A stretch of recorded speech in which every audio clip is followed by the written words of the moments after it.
সকালবেলায় দুগ্গা দুগ্গা করে বেরিয়ে পড়লাম কলকাতার উদ্দেশ্যে।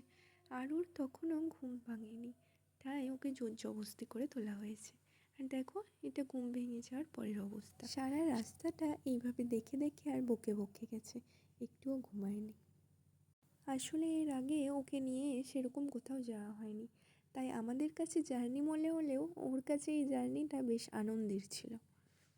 আজকে গিয়েছিলাম মায়ের চেক আপ করানোর জন্য, সেই সুযোগে আরও কলকাতা ঘোরা হয়ে গেল।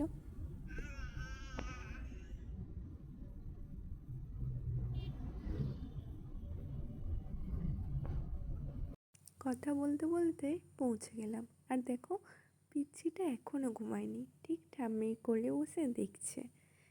এটা ছিল সিএমআরআই এর গেট।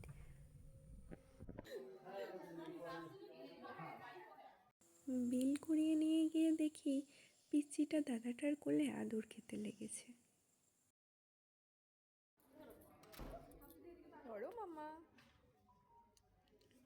কি কে গো, ধরো ধরো। অপরিচিত কারো কাছ থেকে গিফট পেয়ে প্রথমে আরও তো অবাকই হয়ে গেল। গতকাল যেহেতু 14ই নভেম্বর চিলড্রেন্স ডে ছিল, তাই ওখানকার স্টাফেরা সব শিশুদেরকে এই গিফটগুলো দিচ্ছিল। তারপর আরও এই প্যাকেটটা আর ছাড়তেই চাইছিল না। চকলেট খেতে নেই মা। এবার বাড়ি ফেরার পালা।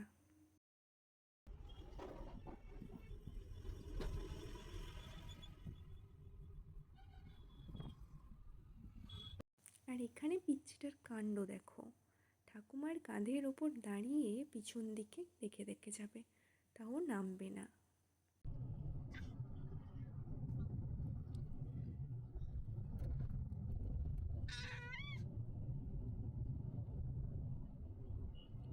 মানে গাছগুলো ছুটছে না তুমি ছুটছো?